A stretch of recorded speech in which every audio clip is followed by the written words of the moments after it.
Good morning. Welcome to the December 12th, 2023 Board of County Commissioners regular meeting. Would you please rise and say the pledge with me?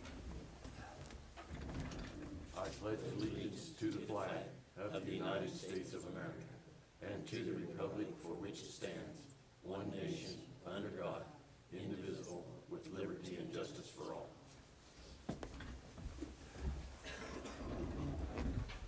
All right.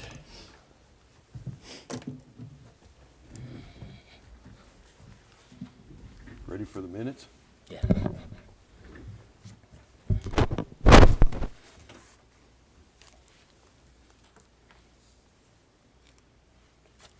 I move to approve the proceedings of the Board of County Commissioners for Montezuma County held on Tuesday, December 5th, 2023 as presented. I'll second that. All in favor? Aye. Aye. Okay. Planning, come on up.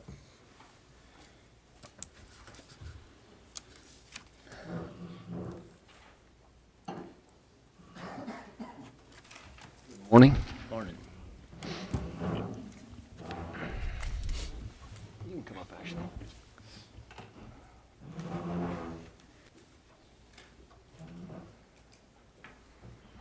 Good morning. How are you? So we're back here to revisit Ashley's application for an after-the-fact variance on the property that she bought in September.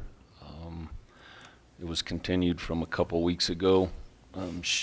She can elaborate, but she did get with Empire Electric for locates on that power line, and it is not in or under her existing garage apartment building. Yeah. So That's a good thing. I don't know how far away. I didn't ask her. I guess you Oh, let yeah. them know kind of where it's located.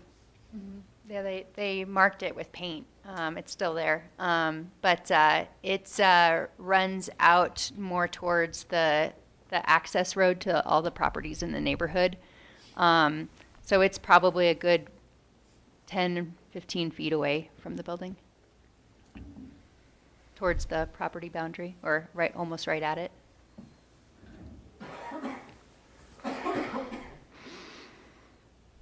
So on the application, I believe it was 14.6 feet setback from the property line where it currently exists.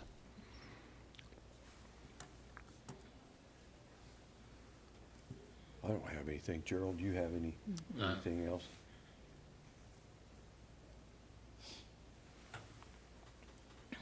How long's that been there? I believe it was built in 2017. The house? Yeah, Okay, it's the everything. garage apartment. The house was built, I think a year before that. But they did pay the accessory residence road impact fee in 2017. Okay. The septic design had that structure to the northeast of the main residence, and they built it to the southeast. And I'm assuming it's because it goes up on a hillside. But I mean, the septic design obviously was going to work there, but I'm sure they probably encountered some rock or something that they decided to take the easy way out and did it wrong. There's a vein of river run through there, pretty sure. Yeah. Yeah, that's pretty much all shale, Yeah. hill and Yeah. stuff there. And I Cedar think it trees. was sold to another owner prior to Ashley buying it, so it's changed hands a couple of times. Yeah, so just another note on the history of it is that the original owner was the builder of the house and the auxiliary unit, and he was the builder of the house, the property to the south that, where the boundary is in violation of the encroachment. And that was his father's house. And so I'm guessing that between them, they didn't mind having that issue, and nobody ever called it to their attention. And then to the people that they sold it to, it didn't come up somehow for them. And I just bought in September, and the reason why it was uncovered is because I had given them a call to see about what I need to know about renting the unit out, if I need to have a license or anything. And he says, well, we got bigger problems, actually. So, you know, I uncovered the short straw, essentially, of uncovering something that wasn't handled before. And so now we're just here trying to make it right. Appreciate that. Yeah. I don't see any problem. Do you see any problem? No, I mean, you know, variances are always variances, but no, Yeah. I think this one makes sense. Yeah. Sometimes stuff happens and you get stuck dealing with it. Yeah. Yep. You okay? Yeah. I move to approve this after-the-fact variance submitted by Ashley C. Smith on property located at 7348 County Road 40.3, Mancos, Colorado. I'll second that. All in favor, say aye. Aye. Aye. Okay. Thank you so much. Thank Huge, you for your huge, extra effort. huge relief. I really appreciate it. Thank you. You bet. Thank you. What else we have? Have a couple of Mylars for signature. Okay. One is the Cruzan McDonald boundary line adjustment, and the other is the O'Brien commercial PUD plat.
Okay. Anything else? No, not today. That's pretty much covers it. Well, that was too easy. Yeah. Let's not be saving up, okay? We've got another question pending on 49 Squares property, but we may want to discuss that in a workshop. Okay. All right, that's all we got. Sounds good. Thank you. Thank you, guys. Appreciate it.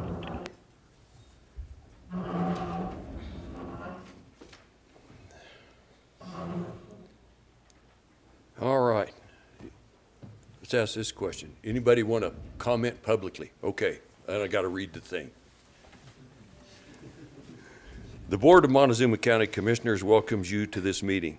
Persons speaking during public comment will be limited to 3 minutes, or depending on the number of people wishing to speak, it may be reduced to allow all members of the public opportunity to address the board.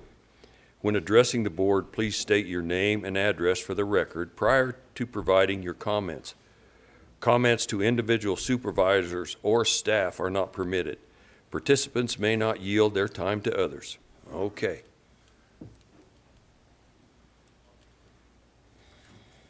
Let me get the clock up first.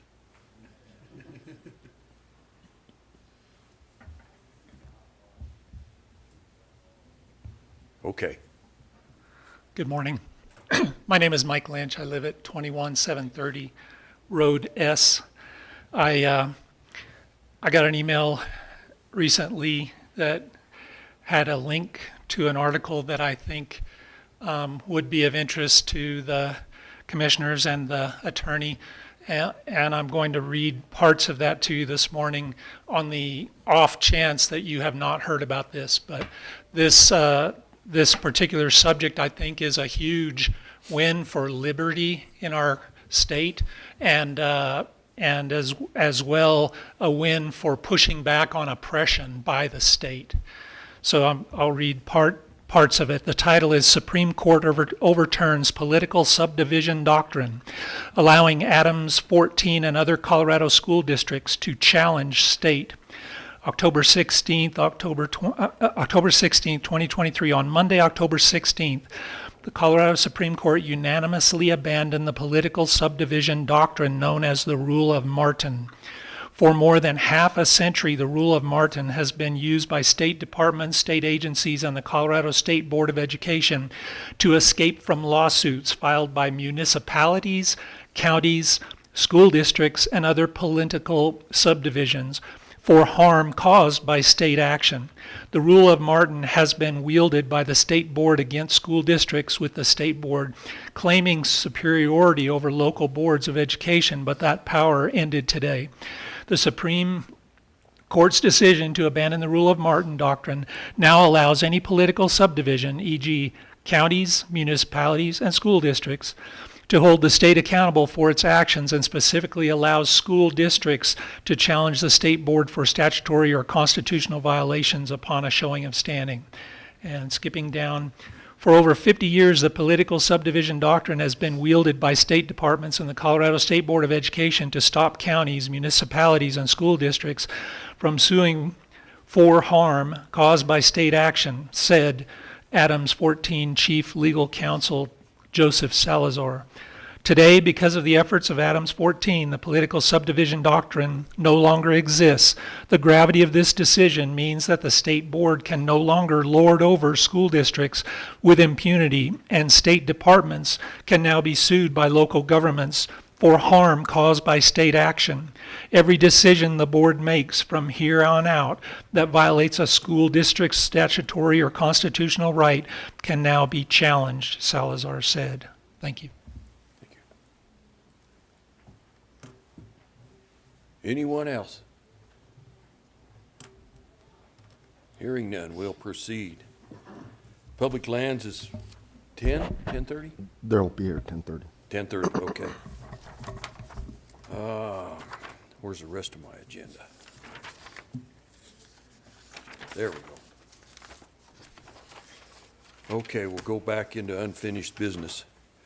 Decision on a fee schedule for the senior center. Gerald, do you have any thoughts? Go ahead, come on down, then. Come on.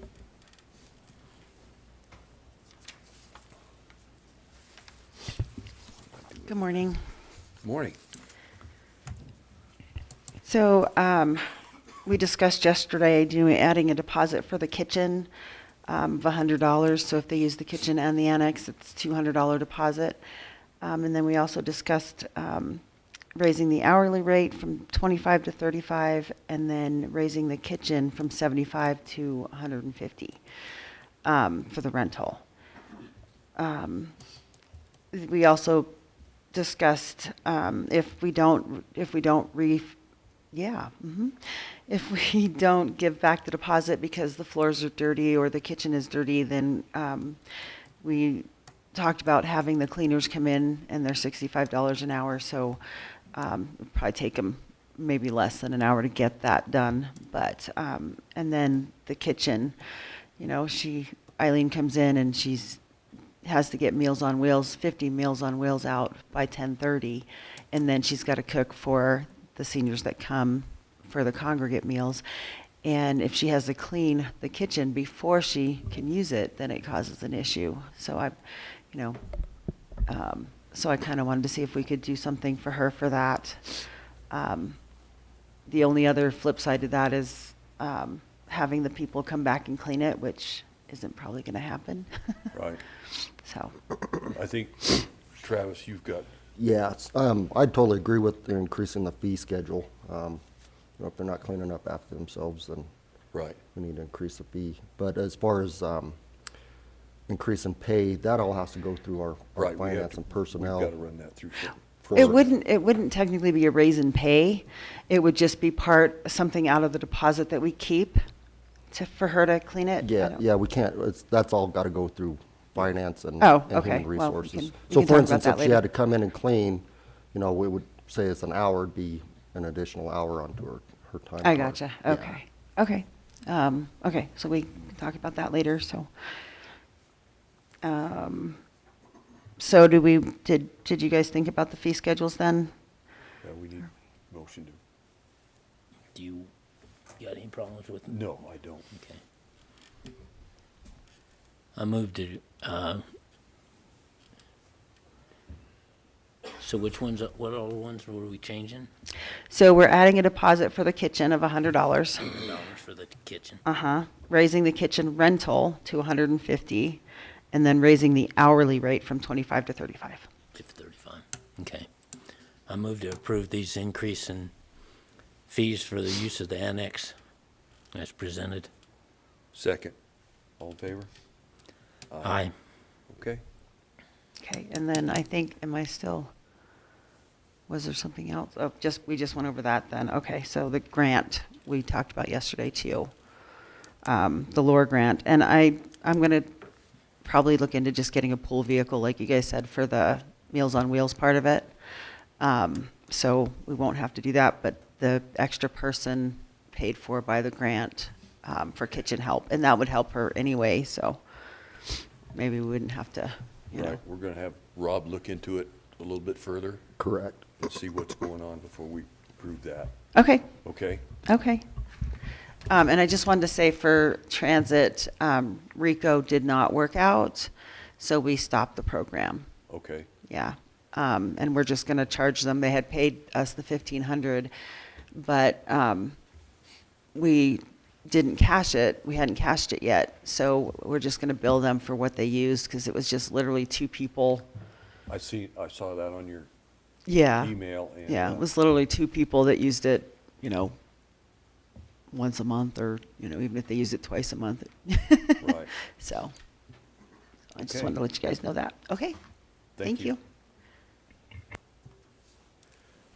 Okay. Holiday schedule.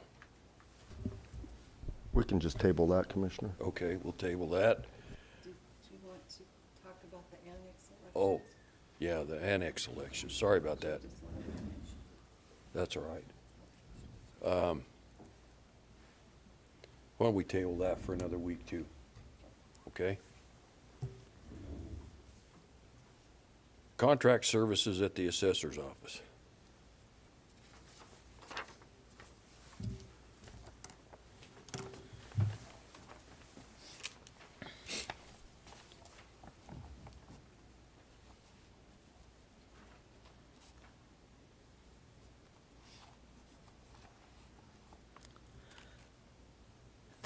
This is a service provided by Total Assessment Solutions Corporation for our oil and gas, as far as assessing the oil and gas property in the county. And they're subcontracting through the assessor to do this project. They've done it for probably 10 years or so, I Yeah, think, at or least. longer, since I was in here the last time as commissioner, so.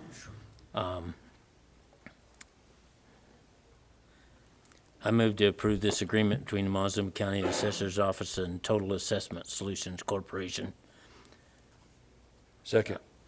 All in favor? Aye. Okay.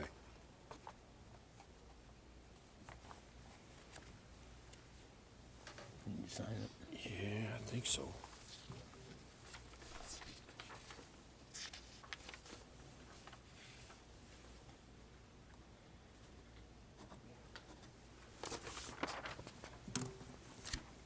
There's room for you to sign right there. All righty, moving right along, the decision for Rural Technical Assistant Program funding.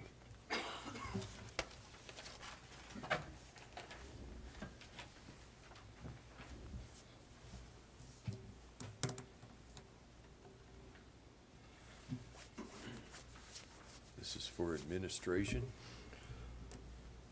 Yeah, so basically what this is for is because of the economic development, moving this over to another entity so that they can continue on, but there's not gonna really be any administrative out-of-pocket for us.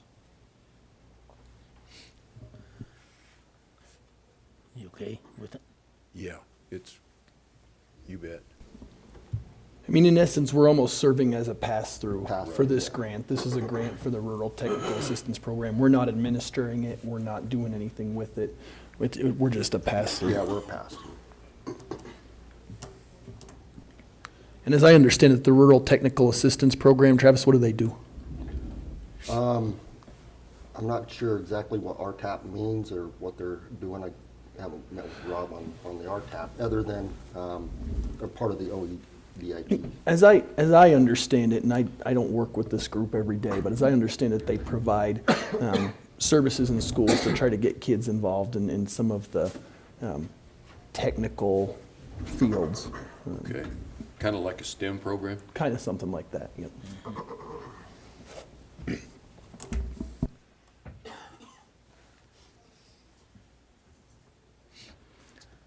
I move to approve this grant application submission form for the RTAP Rural Technical Assistant Program funding in the amount of $41,000. Second. Discussion, anything else? All in favor? Aye. Want to sign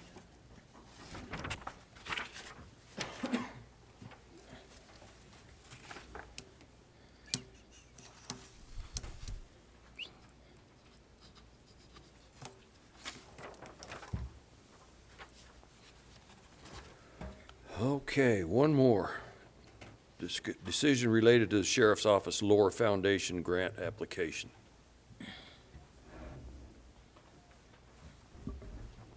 This is application for a grant coming out of the Lore Foundation for weight training equipment for the Sheriff's Office. According to Sheriff Nowlan, we lost some equipment down there due to some water damage, and this is going to help replace that equipment. So that's basically it in a nutshell. I move to approve this grant application submission form for the Montezuma County Sheriff's Office with the Lore Foundation in the amount of $19,115. Second. Any discussion? All in favor? Aye. Aye. Okay, a decision related to continuation of the budget hearing. Travis? So with the new Senate bill, there's a lot of upheaval and misunderstanding. Commissioners were at the CCI conference and was exposed to a lot of it. And our treasurer or our assessor is having to do a lot of manual data input to see what our revenue loss is going to be. We'd put out a notice of budget and printed it in the paper. And because of the new Senate bill, kind of pushed all the dates back. So we just need a decision if we're going to move forward. We can set another date. Okay. What does staff recommend? I mean, you guys even have a date that you can come up with yet? Yeah, we talked about possibly a special meeting on the 28th.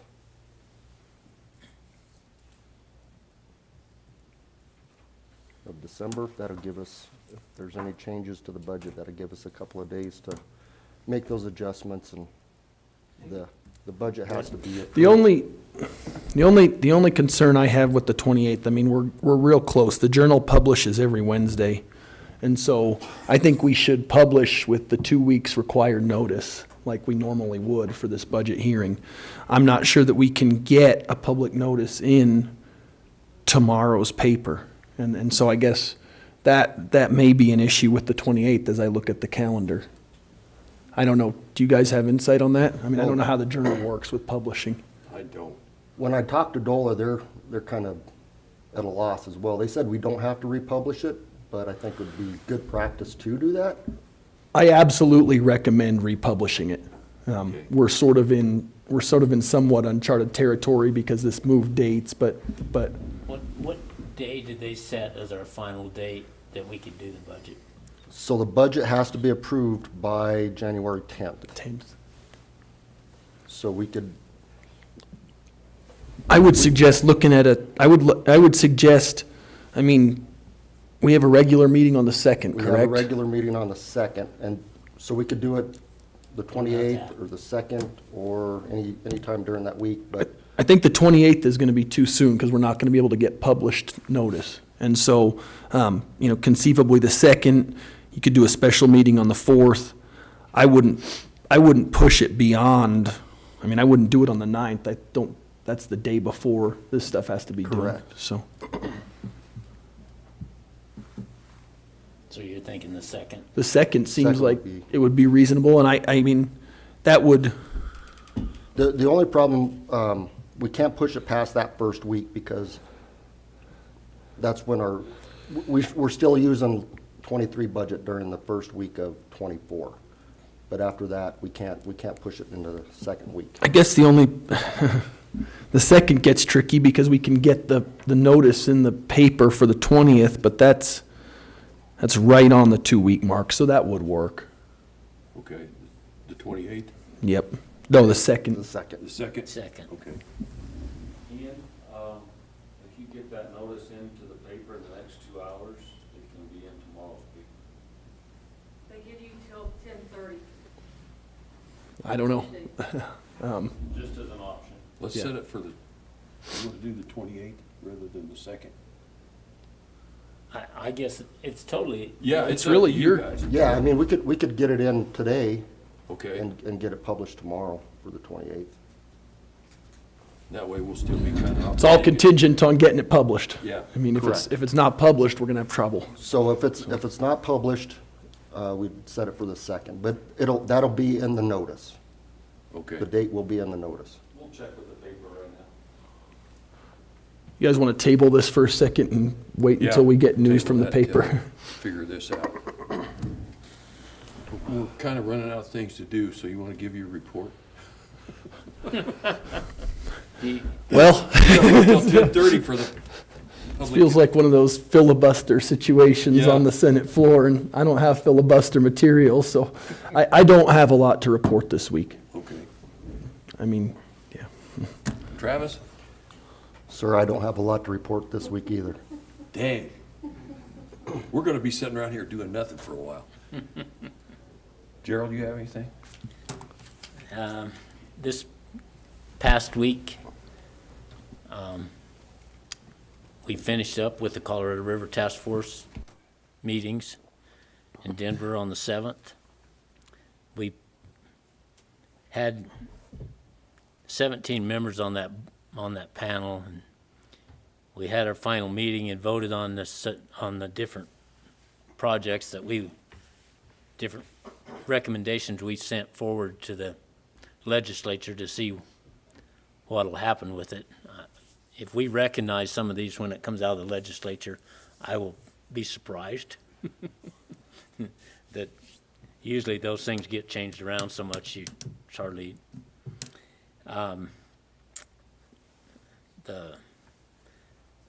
Several of the different things that we had a lot of discussion about did not move forward. And one of those was the water leasing or water sharing agreements that they had put forward in order to try to get more water down into Lake Powell, several of those. The recommendation that come forward was that not to do that until we actually had a call on the river or some actual still motivated it to happen, which I was actually for. But I haven't been a proponent of these things because I kept telling them that during these meetings that we needed to do, if we're going to pay somebody to do something, we're going to pay somebody to do something, not to just not use their water. Let's fix some of this stuff that's around, especially our canals and stuff, because we're seeping so much water out of them that every one of our canals that we studied here with the engineers, we were losing 20-30% out of the canal. So, and when you're talking about losing that much water, we're talking about acre feet, 325,000 gallons, and we're running, like in the Lone Pines, 100 second feet of water. Well, you're running 200 acre feet of, you start losing 20% of that. That's a lot of water every day. So much water that those kind of things need to get fixed. And it's all across the state. It's not just here. Yeah, that's 40 acre feet of water. You look at all across the state, how much water we're losing just because of all these old canals were built 100 years ago, 100 and some years ago. And they're just, all these new ones like the Toyac High Line here, where they clay lined it and everything else, you got very little loss in that. But you take these old canals, other ones, there's a lot of seepage. And you can see that just by what's out there by the Roundup. For what we lined on that one side of the highway to the south there, it pretty much dried up that whole upper end up there. And now we've done the other side back around behind the lake there. It's going to dry up a bunch of that. It should dry up a bunch of that water that's coming out down there by the Roundup. But those kind of things is what needs to be fixed. I didn't touch anything. And we had a lot of discussion through all of these meetings and stuff about different programs and stuff. But one of the biggest things that did get moved forward was the infrastructure, trying to figure out how we could get some more money to put forward to these infrastructure projects and stuff. Because the way it is now, you can get help on your farm, on-farm stuff. We can put in pivots, you can put in sidewalls, and you can get help through the NRCS to do that. But as far as the company, like MVI, fixing any of their stuff, we didn't qualify. Till just the last couple of years, you could start getting some Water Smart grants and some different things to help you qualify for some of these different projects. But they're so expensive that it's almost impossible for these little mutual ditch companies to come up with the money to, even if you're having to come up with 25% of it, it's hard to come up with that much money to fix these things. So that was the biggest thing that we were trying to get through, was to help fix this infrastructure and increase our storage capacity in the state. Because all of our storage capacity basically, like we have McPhee here, but most places, what they've got is they got that snowbank up there on that mountain.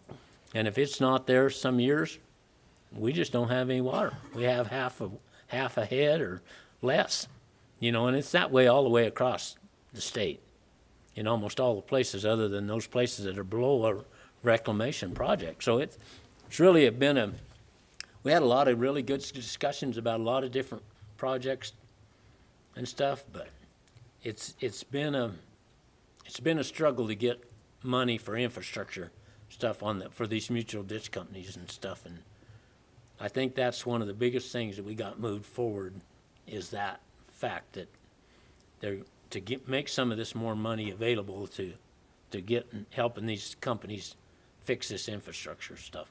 So hopefully that'll come out of it.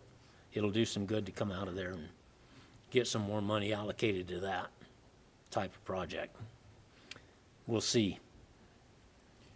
If in your roundings, whoever's out there listening and the folks here, if you run across your state representative or state senator or even your federal government representatives, mention this to them, because we can save a tremendous amount of water.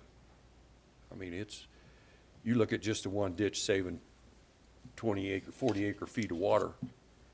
That's a heck of a lot of water. I mean, you're talking millions of gallons just out of one ditch. The other thing, all of that stuff is getting written up to be submitted to the legislature right now. We'll see how it all works out, but if anybody's interested in what all those recommendations were and stuff, I can bring them forward. But there's a whole list of them. I mean, there's several different things that actually did move forward, but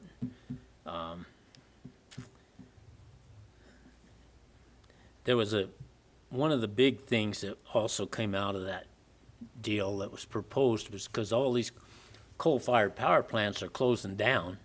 They're shutting them down, and most of those all have a water right, you know. So, and some of them are quite large, those water rights are.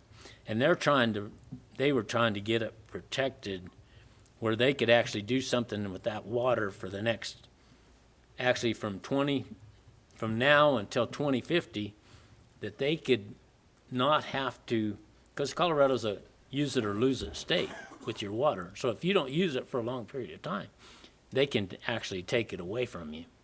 Well, they were trying to get where they didn't have to show that they were using this for a beneficial factor for that length of time until we see what happens with the energy system in Colorado for the next 30 years, basically, is what they were trying to get done. That actually, I mean, there's pros and cons to it. They were wanting to actually be able to lease that water back to an in-stream flow and do some different things with it. And it did not move forward with the majority of the panel there because of there's lots of different problems there. You're giving one industry a free pass as far as doing diligence on their water, and so it did not move forward, and it's still in the discussion part of what we sent forward to the legislature, but it did not move forward with the majority of the vote on there. But there's one, well, I don't know all the details of it, but one of those power outfits there on the Colorado River actually owned a water right for 1,200 second feet of water on the Colorado River. And I think it's the Shoshone Could be Power. Shoshone. Anyway, I heard that they've sold that water right. And that water right was actually, because of the amount of that water, they were actually using that water right to kind of keep more water from going over to the east slope through the diversions. Most people don't realize, but there's almost 500 and some thousand acre feet. I don't know the exact number, but there's over 500,000 acre feet goes through the transbasin diversions to the east slope in Colorado alone. When you look at that, the upper basins, the 4 upper basin states only used about 3.5 million last year, and 500,000 of it went to the east. Over 500,000 of it went across to the east slope. So you're talking about Utah, Colorado, Wyoming, and New Mexico only used less than 3 million acre feet. 500,000 went over there, and the hard numbers that they come up with as far as what California and the lower basin states is way over 10 million. And they're only supposed to be able to use half of it, half of what's being produced. So we're getting the short end of this deal by a long ways. And I hope we do some better negotiating with these guidelines as far as those reservoirs in the next few years, because it's going to be a big deal. It's going to impact us for a long time if we don't get them to stop turning so much water out down the country, because the way the compact reads, if there's extra water down there in Lake Mead and in them reservoirs down there, they have a right to divide it up and use it. So when they did the guidelines in 2007, to balance those two reservoirs, every time we put more water down there to Lake Mead, they've got a right to just take it. So they've been doing that. And I was part of a panel for the Colorado Ag Water Alliance last week, and I was telling those guys, part of the problem is back in the 80s and 90s, we had those reservoirs completely full. And nobody was paying attention to how much California used because there was lots of water. Well, they've got so used to using so much water, it's hard for them to cut back. And I understand that. It'd be hard to cut back because you have all that water for all that length of time, for 20-some years. They had basically all they wanted to use. Well, it's hard to cut it back after that long, of using it for that long. So it's a problem, but we've got to do a better job with our negotiations and with them in the future. But hopefully we're staying involved. We're going to stay involved and try to make sure that we do a better job this time.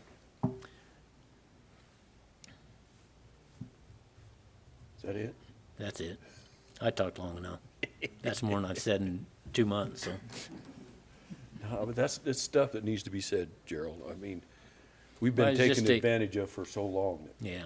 Well, it's just so people understand what's going on, because a lot of people don't even know all this stuff's going on right now. But all these negotiations are going on right now because those guidelines are up in 26, but the negotiations are going on now as to what those guidelines are going to be after 26. And we've got to do a better job. All right. I don't have much to report. I have city council tonight and a couple of meetings coming up, but that's about the size of it. But I did want to say to the community out there, man, when somebody puts on a feed and to help somebody out, this community steps up. The participation over there the other night at the annex was incredible from what I hear. I didn't get there, but I don't know if Vicky's going to win her bet with Shaq or not. I hope she does. But have you found out yet, Vicky? Not yet. Okay. Somebody will tell us how much they made, but we'll see. But I to this community really, really stepped up and helped out an officer's family, even through the whole thing. And it didn't go unnoticed. We sure appreciate it. So why don't we take a little recess, and we'll come back at 10:30.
Okay, we're back. You guys want to come on down and we'll hear from our public lands folks about what's going on.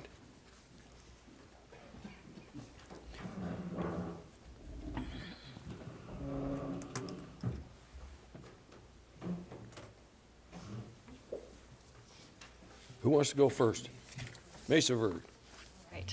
Good morning. I'm Casey Cook Collins. I'm the superintendent for Mesa Verde National Park and Yucca House National Monument, and I have all softball stuff to share with you today, pretty much. If you're interested in what visitation is doing this year to date through November, we're at about just under 509,000, which is about 1.5% above last year. Still below pre-pandemic levels, but we're on par with last year. We'll probably have something almost exactly like that.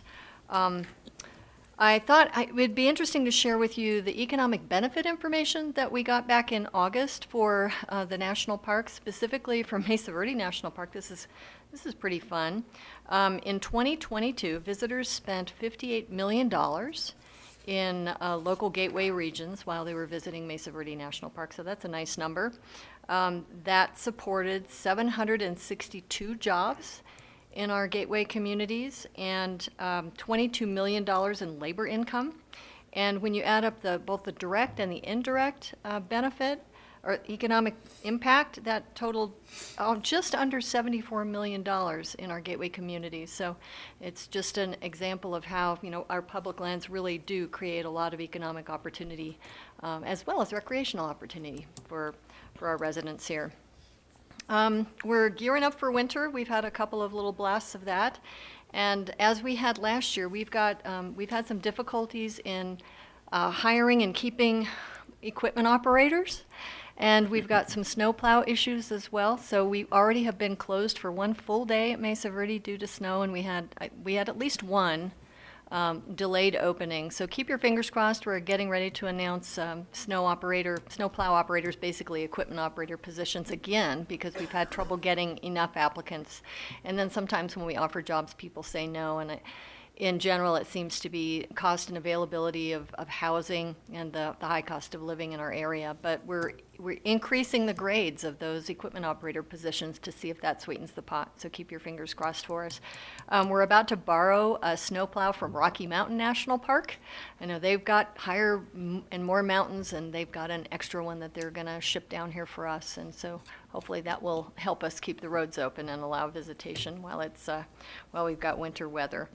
And the only other, connected thing there is that we're not doing the Luminaria event this year again, and that's largely tied to our difficulty in being able to guarantee that we would be able to move snow should we have snow. It seems like traditionally we often have a snowstorm on the day of the Luminaria event.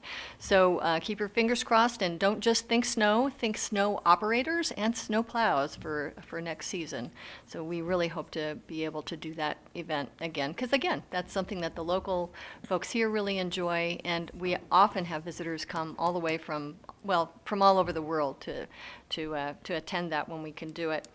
One forecast for next year is that the Wetherill Mesa part of Mesa Verde National Park will probably be closed again for the season. It's a 6-month operation, and we've had kind of a delay in the completion of the visitor contact station that we're building out there, so that's going to have to continue in the summer. And then we've got another couple of big projects out there, and with all the heavy equipment and so forth, it's not going to be compatible to having that part of the park open with visitation happening at the same time. So that's kind of what we've got going on at Mesa Verde.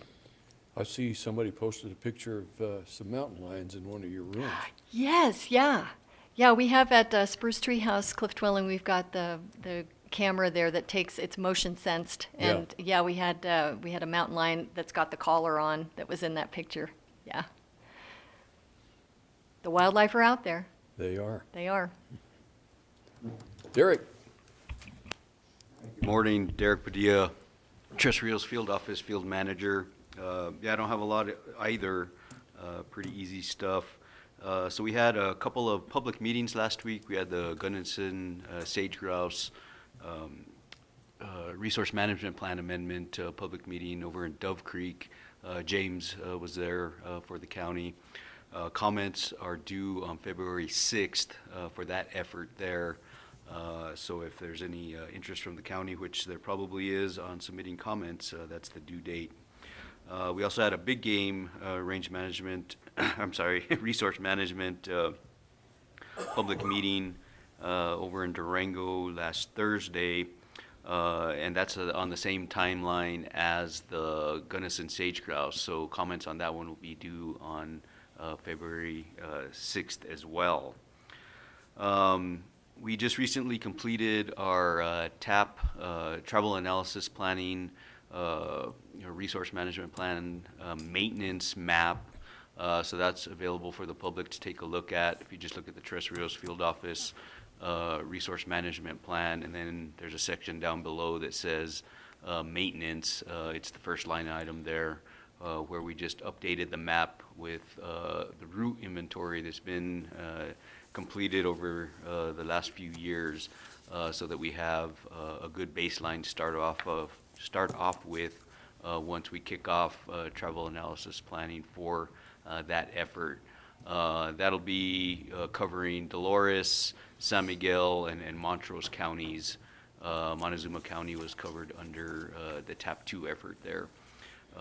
So early next year, probably February, March is when we'll start opening that up for public involvement.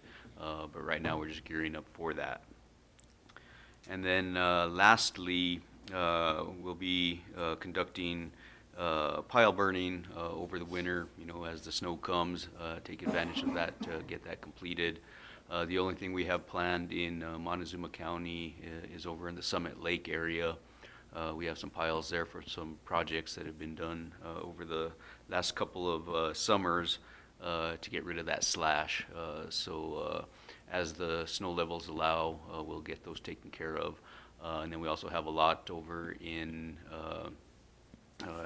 the Dolores Rim area in Dolores County, and then some over in the Durango area as well. And that's all I had, unless you had any specific questions on anything. I don't. I mean, All right. that's good. It's easy. Yep. Go ahead, Ray. Ray O'Neill, Monument Manager, Canyons of the Ancients National Monument. Only have a few things for you. The first is, I understand that the Carrickers and Trail Canyon Ranch have contacted the county commissioners about their permit. They have a permit to do guided horseback rides in the Sand Canyon area, and our permits last for about 10 years. Their circumstance is a little bit unusual in that they're riding in an area that there's no public trails. So we have a very thick file, and it seems like every 10 years we kind of scratch our heads and figure out how to issue a permit for them to do the things that they do. And we've been able to figure out that they do a lot of good educational work. We've gotten about 10 or 15 testimonials from clients talking about what they do. And we figured out a path forward to issue them a permit so that they'll be back doing what they do by March when their season kicks off. And we've also figured out a way, I believe, to do it such that if I'm not here in 10 years, future managers will kind of understand our process and won't be scratching their head as we have been doing for the last couple months. Couple of projects to let you know about. We've talked before about Painted Hand and how we have a new parking lot, a new road, and some other new facilities out there. Couple of additional things we hope to do this year. First is to put in some interpretive signs. We have identified content. We're working with the university group to develop some images for those interpretive signs. And then we're also planning to put in an ADA trail, a handicapped accessible trail, the first quarter mile from the parking lot to the overlook, so that wheelchair folks will be able to get down and at least see the Painted Hand Tower. And we're going to work with the crew with the Park Service and hope to have that in place by late summer. And the other project I thought I would let you know about is the Great American Outdoors Act has been a way to get funding for bigger projects on public lands for a number of years. The last year currently for funding for GOA is 2025. And we have some money coming to Canyons of the Ancients, assuming nothing changes. And that'll be an opportunity for us to work on our center. We also have a house on site that we're going to make into a bunkhouse. And then part of that project as well is to work on the Lamb House, the house that's down, the stone house that's down between the two trailheads down at Sand Canyon. And Our hope with the project is to take off all of the stuff that's been added over the last 50 years and get it back to the place that it was when it was built in the early part of the last century, which will mean that there's two stone houses almost connected but not connected. And our plan is for the front house, and this should be a part of this project, to be available to us as a public contact facility that we would staff with volunteers on the weekends. And eventually, the hope would be that the back portion of the building would be available for overnight use for our staff and potentially as a rental to visitors. But a request to the commissioners to consider, just a seed to plan, is, between the two trailheads we have down there, and there's a couple of slick rock fins that make the sight lines less than ideal, plus the small parking lot we'll have at the house. From our perspective, it would be great if we could slow people down a little bit, either by reducing the speed limit or at least putting up some cautionary signs. We're a ways away from work. I can talk with you guys more about that or talk to the road department, but something we'd like to have you consider. And that's all I have, unless you have questions. I don't. I'm writing down here what we need to do. Okay, thank you. We appreciate you guys coming in. What is the speed limit, 45 there No, on that paved? is it 40? I think it's 45 or 50 right Okay. now. I didn't know it was that high. Yeah, I think that's right. I think it's 40, because it can't, 50 only goes down to the top of, Yeah, I thought it was 40 kind of coming down that whole section. I apologize for I don't not know. knowing. I should have had that information before presenting that. I will find out, and I'll bring it back to you guys, and maybe we can talk about it a little bit more. You bet. That'll work out good. Good. Anything else? I don't really have anything. Appreciate you guys coming. All Thanks. right, thank you. You too.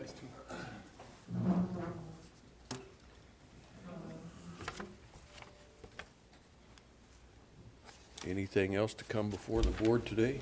I guess we just need to figure out for sure when we're setting the public hearing, right? Yeah. For the budget? 28th. 28th? Okay. Need a motion to set the public hearing for budget for the 28th. Make a motion that we set the public hearing for our county budget for December 28th, 2023. Second. At what time? 9 a.m. 9 a.m. Okay. Second, all in favor? Aye. Aye. Okay. Anything else? Kim, you have anything from your office?